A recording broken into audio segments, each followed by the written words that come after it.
The working poverty rate reveals the proportion of the employed population living in poverty despite being employed. This implies that their employment-related incomes are not sufficient to lift them and their families out of poverty and ensure a decent living condition. According to the International Labour Organization, the global estimate of the working poor is 6.9%. Africa still has the highest share of working poor at 29%. Madagascar has the highest rate of 78%, while South Africa averaged 8.9% in 2023. The ILO's employment specialist Jela Sirove says the organization is proposing a comprehensive strategy to help member countries to harmonize their employment policies. We also have challenges regarding the people who are employed. In what sense? Many of them are working, in low-paying jobs. Many of them are working in the informal economy. Some of them, in terms of what they are earning, is very low. They cannot lift themselves out of poverty. Some of them, their conditions regarding wages and occupational safety and health is a challenge. So as ILO, we are working with the member states to deal with that. And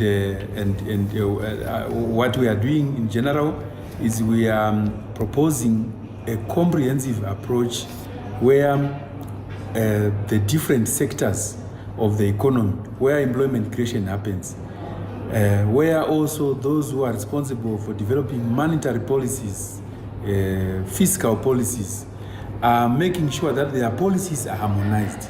What do I mean?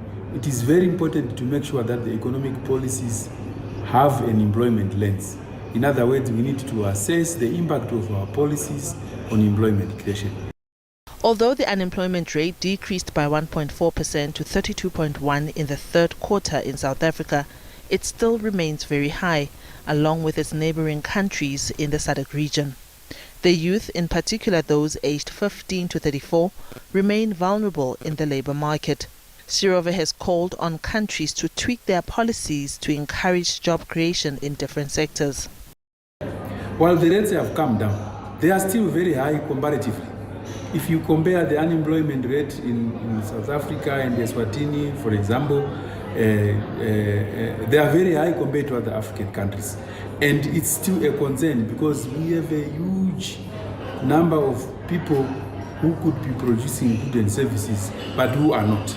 So I think as part of our policy advice, we are saying government and employers and workers' organizations need to look at this and say, how can we tweak our policies to make sure that as people go about their regular work, they also count the number of jobs within the different sectors, count the impact of the economic policies on employment, for example.